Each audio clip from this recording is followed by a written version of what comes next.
तो देखिए दो चर वाले समीकरणों का जो हल होते हैं उसके हल के शर्त कैसे हम पहचानेंगे उसके बारे में सीखते हैं। ठीक है, तो यहाँ पर देखिए सबसे पहले आपको क्या दिया गया है, दो समीकरण है। पहले समीकरण में x के गुणांक को a1 कहेंगे, y के गुणांक को b1 कहेंगे और c अचर पद होता है।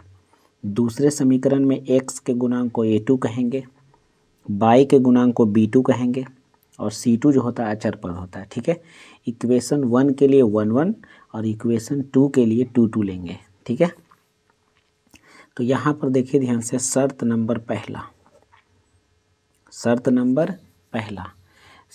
पहला ये होता है कि यदि a1 बटा a2 और नॉट बराबर b1 बटा b2, अगर ये दोनों बराबर नहीं हैं तो कैसा समीकरण का होगा, ये दोनों बराबर नहीं है तो समीकरण कैसा होगा, तो समीकरण जो होगा, समीकरण का जो हल होगा वह अद्वितीय हल होगा। कैसा होगा, अद्वितीय हल।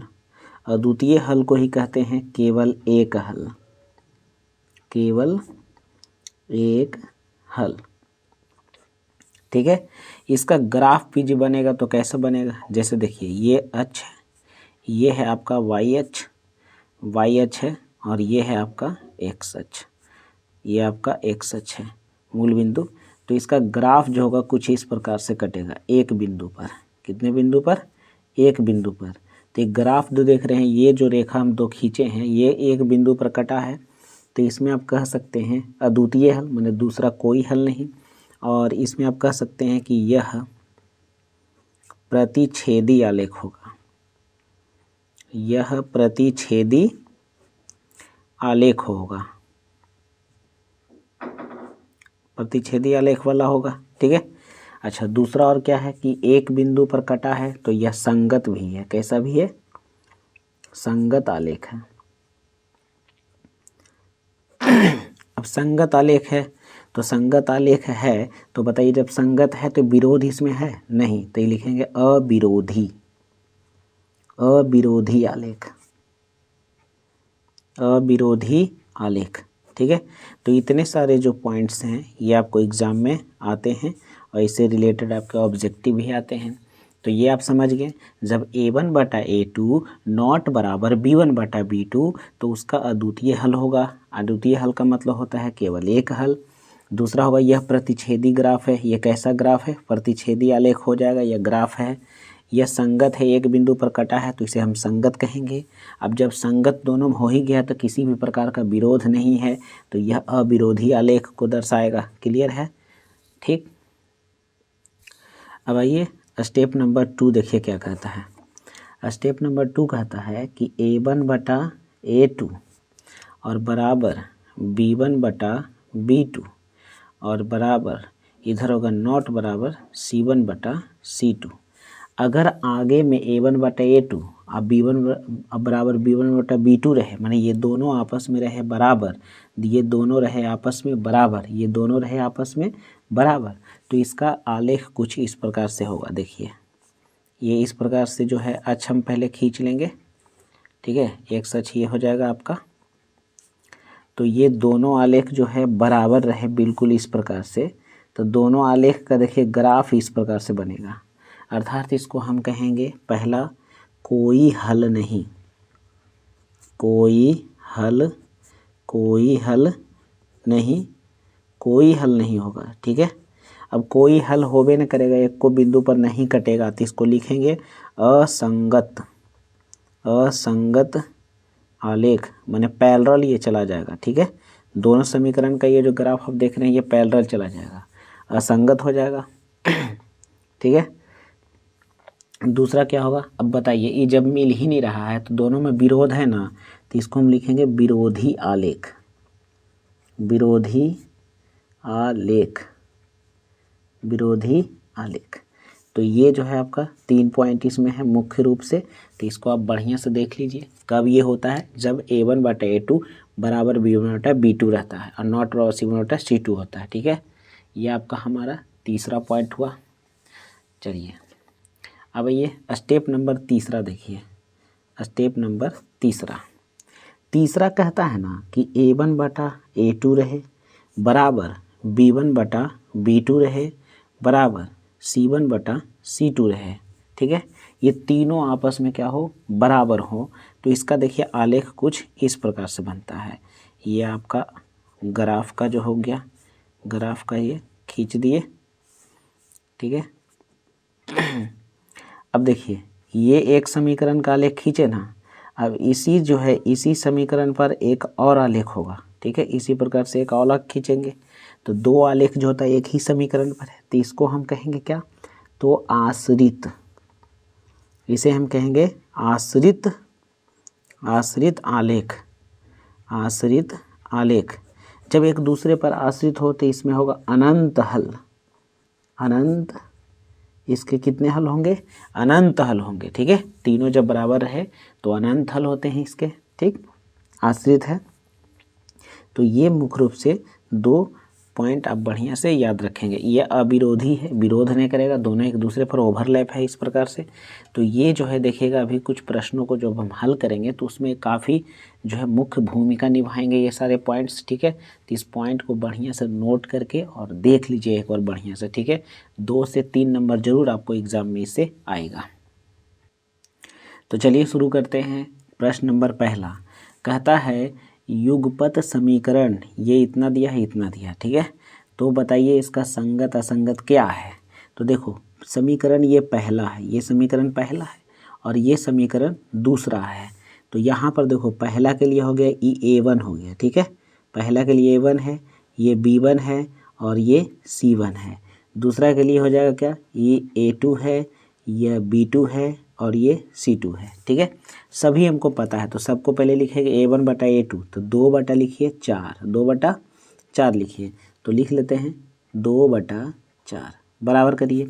फिर यहाँ पर 3 है और यहाँ पर बाई में क्या है B1 बटा B2, B1 बटा B2, तो जाएगा 3 बटा 6। तो हम लिख देंगे 3 बटा 6 बराबर करिए। यहाँ C1 बराबर 5 है और C2 बराबर 9 है, तो जाएगा C बटा 5, C बटा नहीं C1 का मान है 5, तो यहाँ पर लिख देंगे 5 बटा और C2 का मान कितना है 9, तो भर दिए इसे।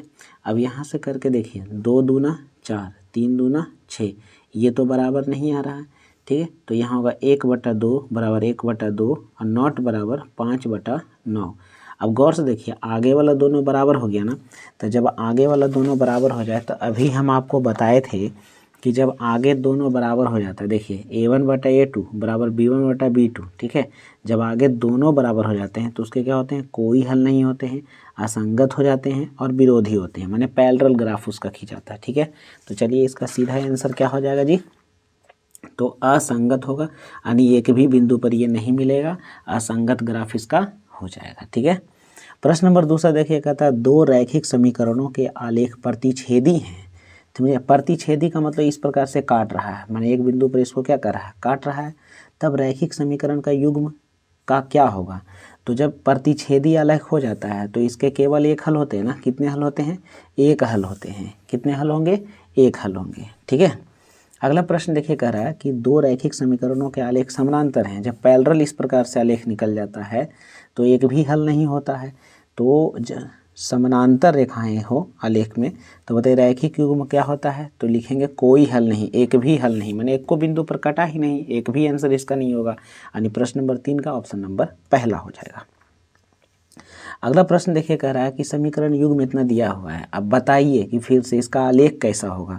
तो देखिए ये है ना, तो x वाला को x के बटा करिए, देखिए 2 से और 3 को बटा करिए 6 से 22 में और 5 को बटा करिए 15 के साथ। ठीक है, तो बटा करके चले देखिए जल्दी से देखिए 2 बटा और यहाँ पर x के मान है 4 बराबर, यहाँ पर है 22 का मान 3 और यहाँ है 22 का मान 6 बराबर, यहाँ पर अचर पद है 5 और यहाँ पर जो है 15 है, यहाँ कितना है 15 है।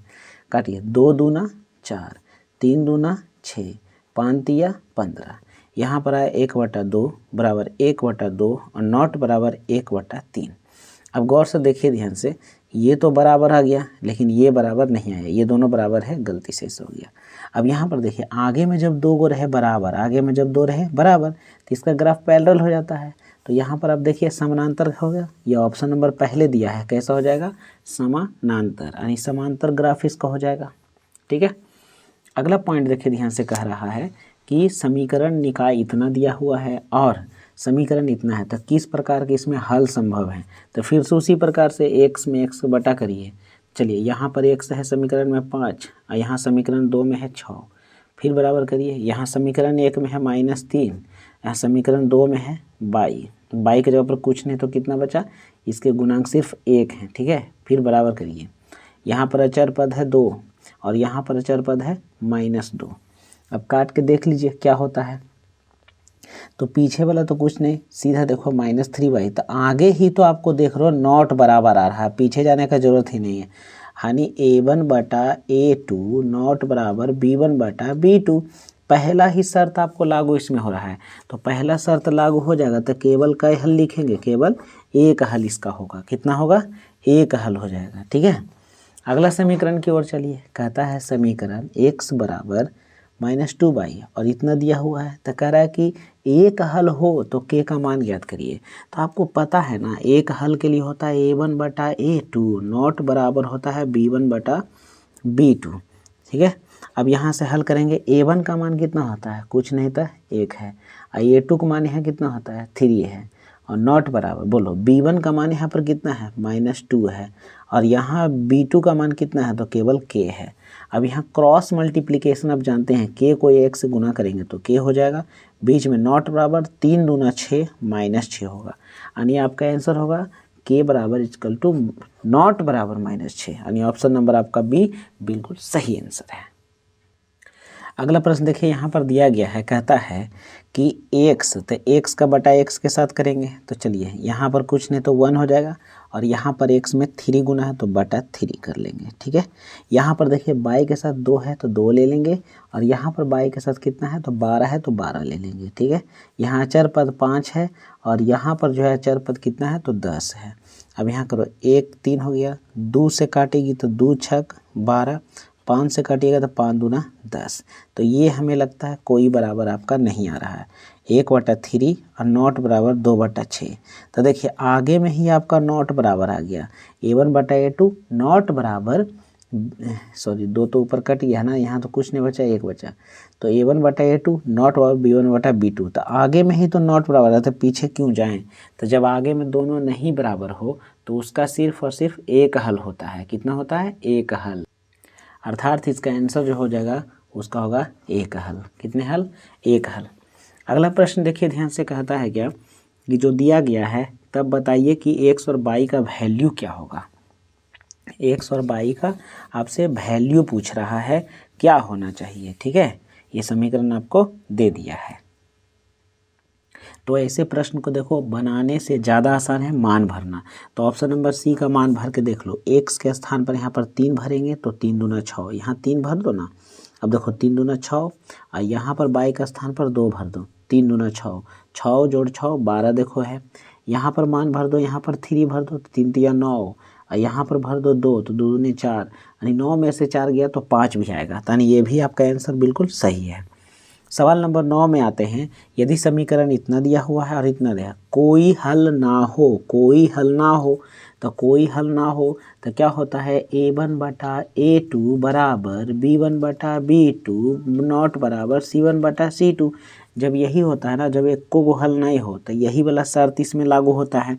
तो मान भरिए, ई देखिए है a1, तो a1 की जगह पर लिखिएगा k बटा, यहाँ देखिए a2 है, a2 की जगह पर लिखिएगा 6 बराबर, यहाँ लिखेगा ई हो गया b1, तो b1 की जगह पर है -5, और यहाँ b2 की जगह पर कितना है तो 2 है। ठीक है, अब इसी से तो आपका आंसर आ जाएगा। तो यहाँ से काटिए, 2 से काटिए, 2 तिया 6, और 3 को इसमें जाके गुना कर दीजिए, तो बोलिए k बराबर 5 तिया 15 -15 हो जाएगा, यानी k बराबर -15 कहाँ है तो आपका डी नंबर है, ऑप्शन नंबर डी, k बराबर -15 होगा। अगला प्रश्न के देखिएगा ध्यान से आंसर। कह रहा समीकरण इतना दिया हुआ है, तो कह रहा है कि बताइए ना इसका विरोधी अविरोधी क्या होगा, ये हमको बताना है। तो x को x के साथ बटा करेंगे, तो x में यहाँ कुछ नहीं तो 1 है, तो लेंगे 1 बटा, यहाँ पर x में क्या है 2, तो नीचे 2 लिख देंगे, फिर बराबर, यहाँ बाई में 3 है तो 3 लिख देंगे, यहाँ बाई में -5 है तो यहाँ पर -5 ले लेंगे, बराबर, यहाँ देखिए c बराबर कितना है तो -4 है, यहाँ C2 बराबर कितना है तो -1 है।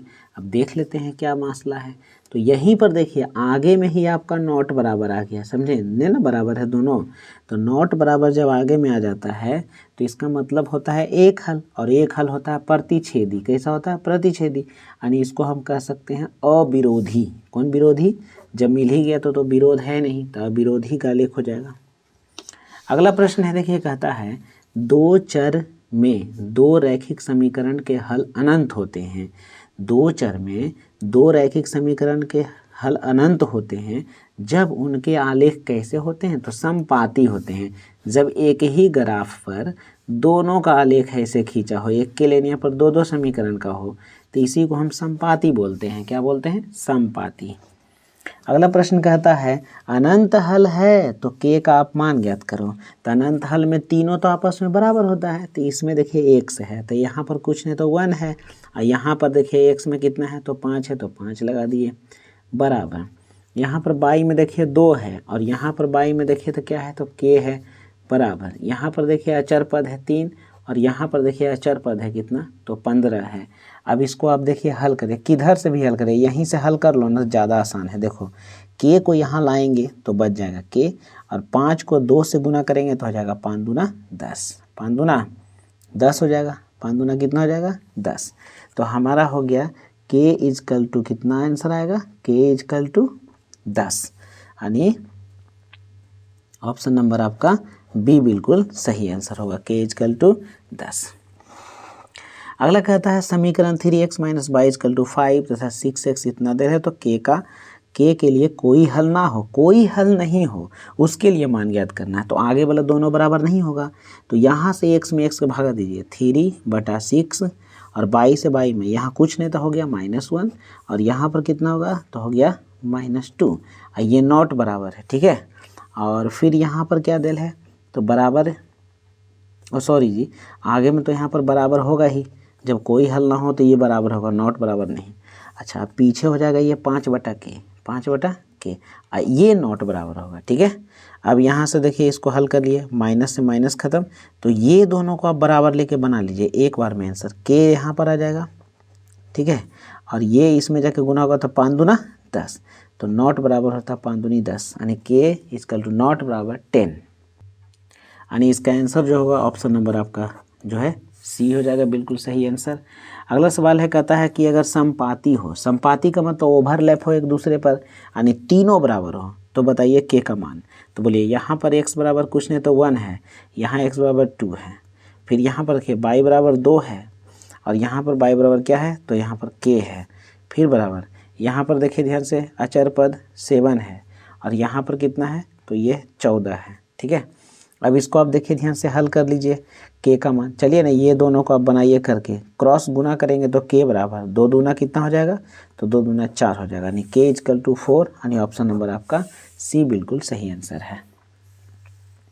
अगला प्रश्न देखिए, कह रहा है के किस मान के लिए रैखिक समीकरण जो हैं इतना का एकमात्र हल x और y बराबर -1 है, ठीक है। मैंने कौन सा ऐसा मान रखें कि x बराबर जो है इतना इतना आ जाए। तो समीकरण देखिए आपका क्या दिल है, 2kx + 7y - 5 = 0। तो जहाँ जहाँ आपका x है वहाँ वहाँ 1 रखिए, y के स्थान पर -1 रखिए। तो यहाँ पर 2kx के स्थान पर 1 + 7, y के स्थान पर क्या रखना है -1, और -5 है तो उसको कर दो +5 उधर करके, ठीक है।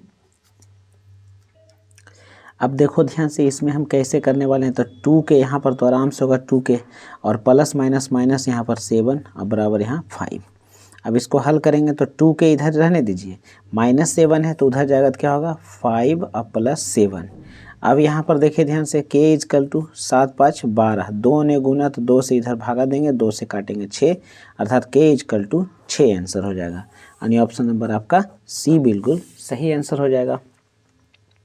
अगला प्रश्न है प्रश्न नंबर 16। जब कहता है जब दो चर वाले समीकरण का आलेख समपाती हो, जब एक दूसरे पर समपाती ओवरलैप हो तो उसके हल होंगे। तो जब एक दूसरे पर हो तो क्या होते हैं?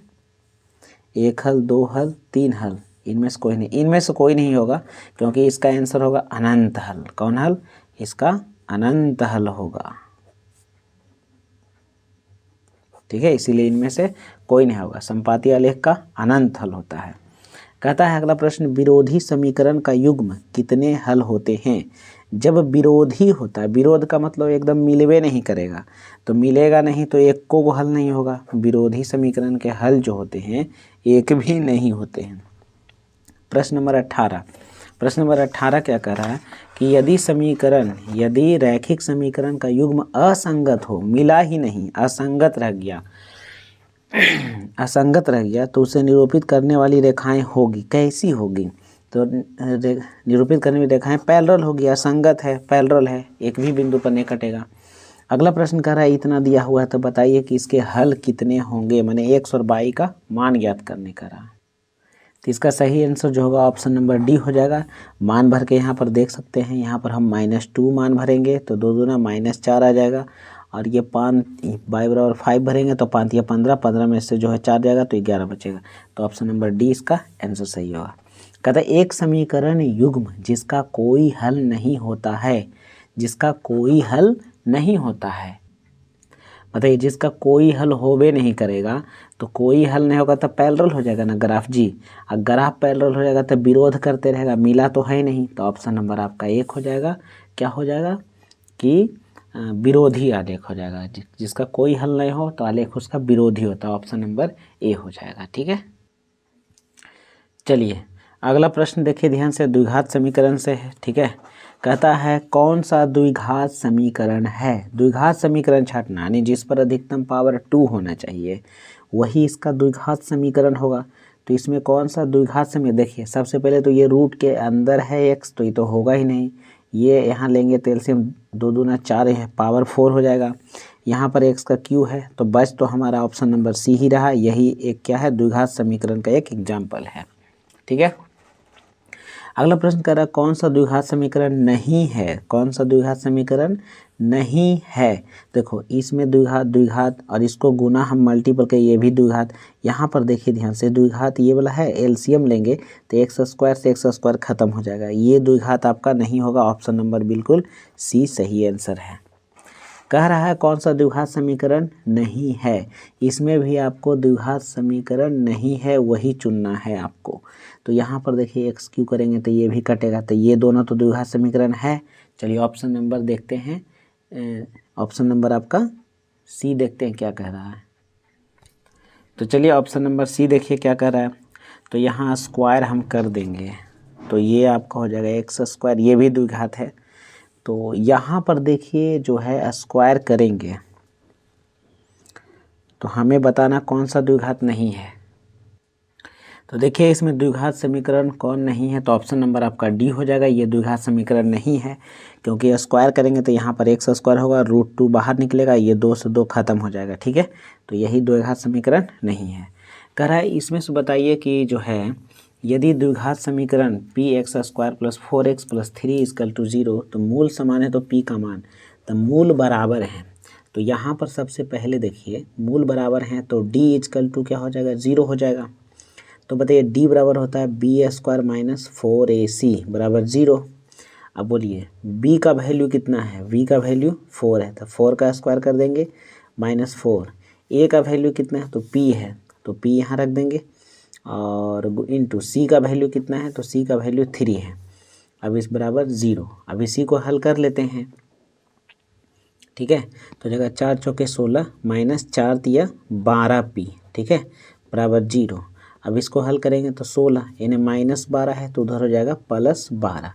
अब यहाँ पर देखिए ध्यान से 12 गुना है तो 12 इधर क्या होगा? भागा में हो जाएगा। ठीक है, अब इसको काटिए, 4 से काटिए, 4 चौके 16, 4 दिया 12, यानी p = 4/3 आंसर होगा यही हमारा।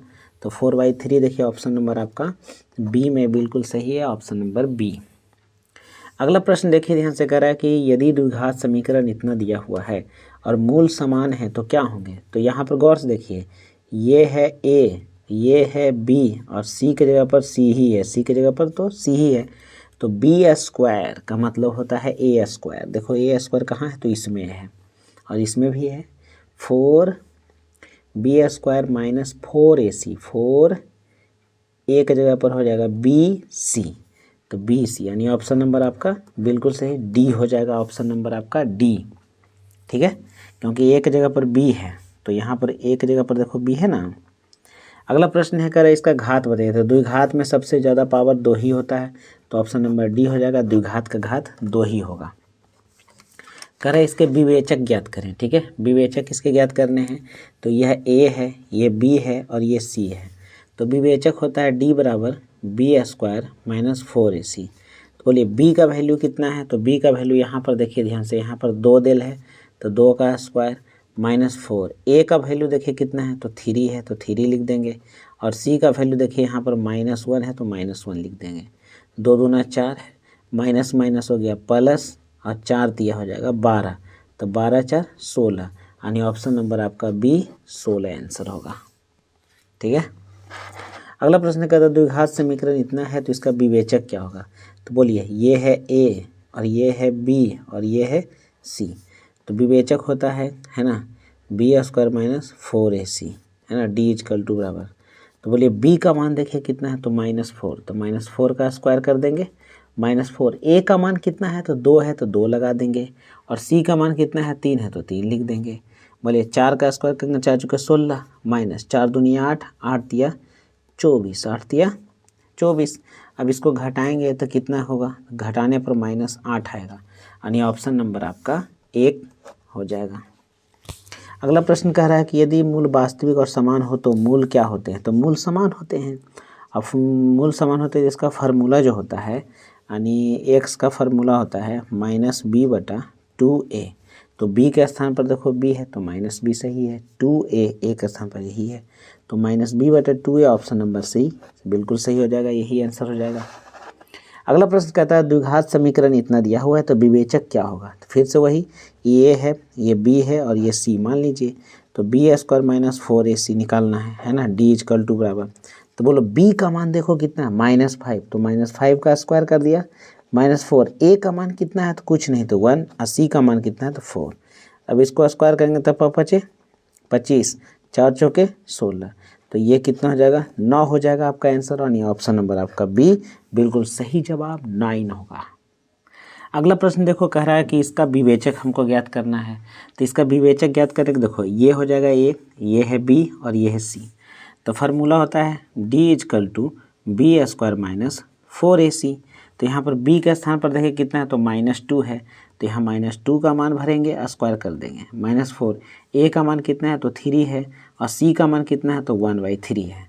अब ये 3 से 3 समाप्त, अब ये 2 दूना 4, माइनस माइनस प्लस, और -4 इजकल टू पहले से है, काट देंगे तो आपका आंसर कितना होगा, d बराबर 0 हो जाएगा, जो ऑप्शन नंबर पहला है। कह रहा है द्विघात समीकरण का विवेचक शून्य हो और बड़ा होने पर दोनों मूल होंगे। विवेचक का मान शून्य से बड़ा होते हैं तो दोनों मूल क्या होते हैं, शून्य से जब बड़ा होते हैं तो वो वास्तविक हो जाते हैं और भिन्न होते हैं, माने अलग अलग होते हैं, यानी ऑप्शन नंबर पहला सही है। कहने का मतलब है ये कि डी जो है ना बड़ा है 0 से, तो क्या होगा, मूल वास्तविक और असमान, यानी भिन्न हो जाएगा।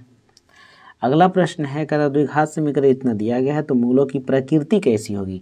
तो प्रकृति ज्ञात करने के लिए डी ही निकालना पड़ेगा, a है, b है और ये c है, तो d का फार्मूला होता है b स्क्वायर माइनस 4ac।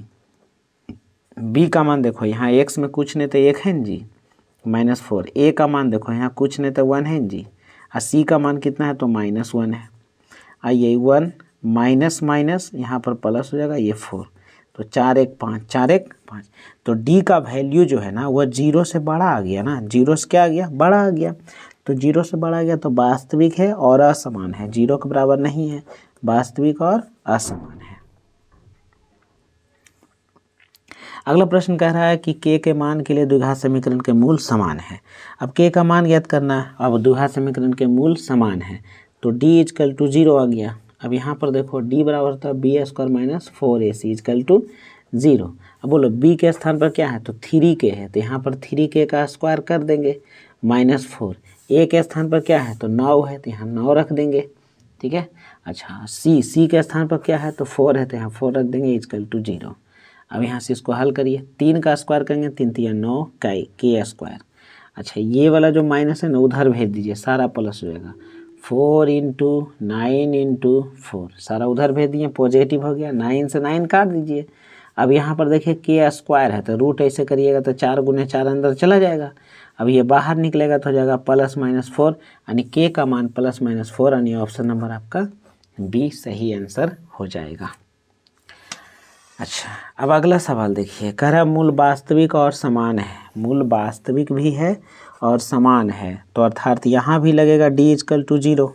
अब देखो ध्यान से, फार्मूला होता है क्या, b² - 4ac = 0। अब बोलो b के स्थान पर यहाँ कुछ है 4, तो 4 का स्क्वायर करेंगे -4। a के स्थान पर क्या है यहाँ तो k है तो यहाँ k रख देंगे। c के स्थान पर यहाँ क्या है तो 1 है तो 1 रख दिए बराबर 0, ठीक।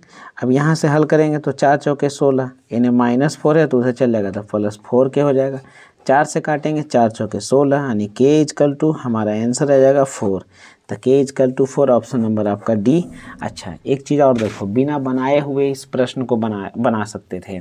यहाँ दिल था मूल वास्तविक है और समान है, समान का मतलब बराबर होता है, तो किसी भी ऑप्शन में बराबर बीच में नहीं दिया, सिर्फ दिया है सी ऑप्शन में, तो ऐसे भी आप मार सकते थे ऑप्शन नंबर सी। अगला प्रश्न कहता है निम्नांकित समुच्चय में किसमें द्विघात समीकरण x इतना फाई के मूल होंगे, ठीक है। अब इसके मूल हम ज्ञात करेंगे, ठीक है।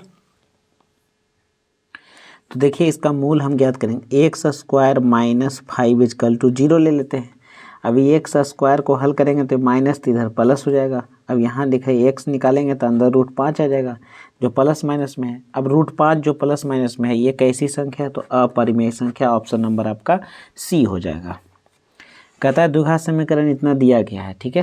तो आगे देखिए ध्यान से क्या कह रहा है सवाल इधर, तो यहाँ पर मूल बराबर है तो p का मान पूछ रहा है, तो फार्मूला होता है क्या, d = b² - 4ac = 0। सिर्फ इसको हल कर दीजिए ना बस।